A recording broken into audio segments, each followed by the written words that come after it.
आसमां की बात करता हूँ, खुद तो मदहोश हूँ, होश की बात करता हूँ। परम आदरणीय भारत लेनिन क्रांति के महानायक अमर शहीद जगदेव प्रसाद जयंती के समारोह की अध्यक्षता कर रहे भारी सारी से लैस डॉक्टर अशोक कुशवाहा जी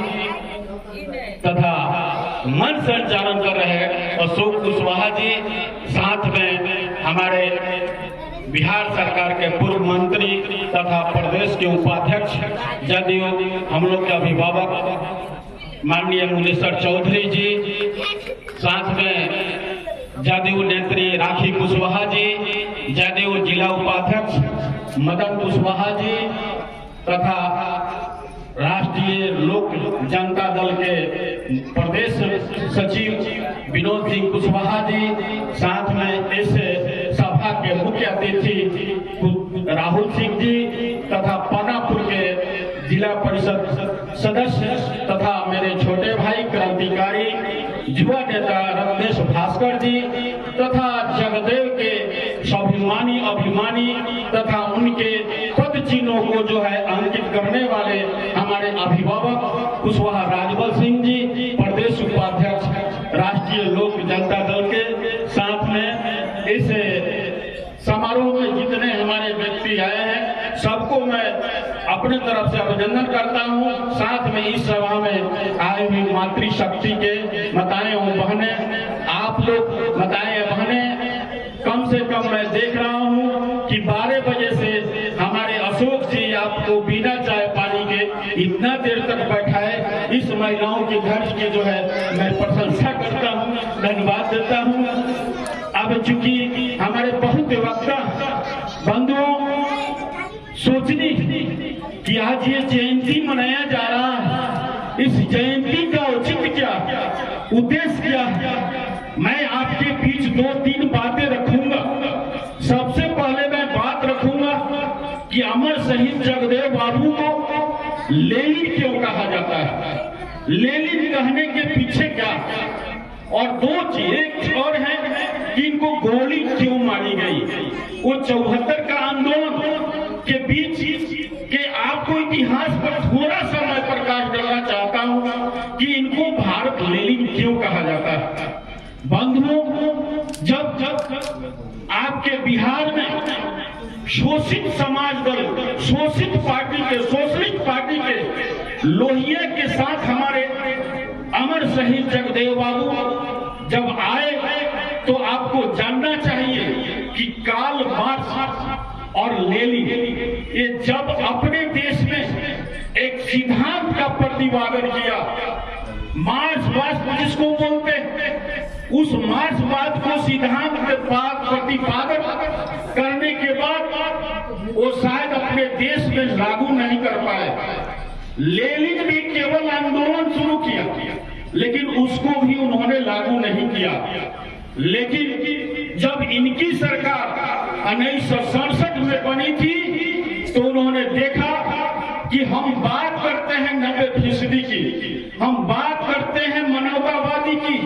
हम वकालत करते हैं भाई इंसानियत की, लेकिन इस सरकार में भी सोशलिस्ट पार्टी, जनवादी पार्टी कहलाने के बाद भी इस गद्दी पर कौन बैठा है, तो उन्हें दिखाई दिया कि वो गद्दी पर किसी ऐसे व्यक्ति का हाथों में है जो सामंती सोच रखता है। और शुरू से ही हमारे अमर शहीद जगदेव बाबू विद्रोही थे। तब उन्होंने अपने ही सरकार को अपदस्थ कर 1968 में पहली बार उन्होंने बीपी मंडल को मुख्यमंत्री बनाकर उन्होंने पूरे बिहार में, पूरे भारत के जो है सरजमी पर एक सोशलिस्ट पार्टी का संदेश दिया कि 90% का राज कोई 90% का ही व्यक्ति राज करेगा। और उसके रूप में उन्होंने बीपी मंडल के गद्दी पर बैठाकर कर उदाहरण पेश किया और प्रयोगशाला के नींव का पहली जो है ईंट रखा था हमारे जगदेव बाबू ने। तब जाकर आप जानते होंगे कि पूरे भारत में जो मंडल कमीशन लागू है उसकी उन्होंने अध्यक्षता मिला था। कहीं ना कहीं हमारे जगदेव बाबू को देन है, तो इन्होंने प्रयोगवाद की जो है पहली पाठशाला शुरू किया, इसीलिए उनको बिहार लेनिन, तब जाकर 90 में इनको पूरे भारत लेनिन के रूप में जो है जाना जाता है। बंधुओं, अब आपके बीच मैं एक और बात रखना चाहता हूँ कि 1974 में आपके समाजवाद के दो प्रणेता, सामाजिक परिवर्तन की बात दो नेता किए, जिनका हम जानते हैं 74 के आंदोलन को जेपी के रूप में भी जानते हैं, लेकिन उस 74 के आंदोलन में एक और जेपी थे। उस जेपी का मतलब जगदेव प्रसाद होता है। हमारे गार्जियन या बैठ आपके देश में, आपके भारत के राजनीति के नक्षत्र में ये पहला अवसर था कि 1974 में सामाजिक क्रांति की अंगराई आपके बिहार में लिया है। एक कहा जाता है कि संपूर्ण क्रांति का आंदोलन शुरू हुआ, तो दूसरा एक समाजवाद में जो बड़ी सी कुत्राघात हो रहा था, जो पखंडवाद, अंधविश्वास तथा सामाजिक समरसता में आपका प्रश्न चिन्ह बना हुआ था, जिस पर आर्थिक विषमता बनी हुई थी और आर्थिक बराबरी को लेकर हमारे अमर शहीद जगदेव बाबू ने एक आंदोलन छेड़ा और उस आंदोलन को, जिसको हम लोग बोलते हैं मूल निवासी जनवादी आंदोलन, और उस आंदोलन को लेकर 7 ऐसी मांगे थी जो आपको 5 सितंबर 1974 को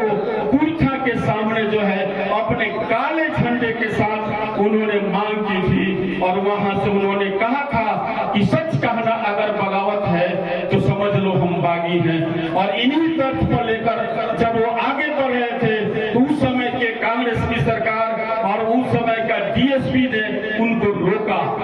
जगदेव बाबू जानते थे कि ये आंदोलन हमारा उग्र ले लिया, ये विद्रोही के रूप में ले लिया, और ये पूरे भारत के सरजमी पर ये आंदोलन एक परिवर्तन का रूप लिया है। अगर मैं आज यहाँ रुकता हूँ, आज मैं अगर ये पीछे हटता हूँ, तो कहीं ना कहीं ये आंदोलन पीछे हो जाएगी और मेरी जो है ये जो आंदोलन है इस पर प्रश्न चिन्ह खड़ा हो जाएगा। तब उन्होंने जो है डीएसपी को कहते हुए कि ये आंदोलन बंद नहीं होगा, ये हमारे 7 सूत्री मांगे हैं उसको आपको पूरा करना होगा, इस बिहार सरकार को पूरा करना होगा। अगर जब तक ये पूरा नहीं होगा तो ये आंदोलन हमारी जारी रहेगी। बंधुओं, तब उस समय वो बिहार सरकार के पुलिस ने गोली चलाई और उस गोली चलाने में जो है सबसे पहले जगदेव बाबू के गर्दन में गोली लगी थी, और उसके बाद लक्ष्मण चौधरी एक छात्र था, उसको भी गोली लगी, जिसकी मौत वही हो गई। ऐसे आपको जानकर आश्चर्य होगा, हमारे पूर्व मंत्री यहाँ सारे लोग बैठे हैं, 27 व्यक्ति जो है गंभीर रूप से घायल हुए थे, और उस रूप में जो है वहां से जगदेव बाबू को जो है पुलिस के बट से उनके छाती को कुचला गया। उसके बाद थाने लाया गया और थाने लाकर जो है उनको बंदूक के बट से मारा गया। अब बंदूक से बट से मारने के बाद आपको जानना चाहिए कि जब पानी मांग रहे थे तो एक दलित महिला जो है पानी देने के लिए पहुंची, उसको भी हमारे पुलिस ने वहां से खदेड़ डाला और वहीं पर हमारे जगदेव बाबू की मौत हो जाती है। तब उसके बाद उस समय के जो है हमारे बीपी मंडल, बहुत से ऐसे जनवादी सोशलिस्ट नेता थे। आपको जानकर आश्चर्य होगा कि इन्हीं के दल के एक नेता थे अमित कुमार यादव, जो है उन्होंने इस विद्रोह में जो है इस जो है घटना के विरोध में अपने विधायक पद से इस्तीफा दे दिया था। बंधुओं, तब जाकर उनकी लाश मिली। लेकिन यहाँ हमको चर्चा करना,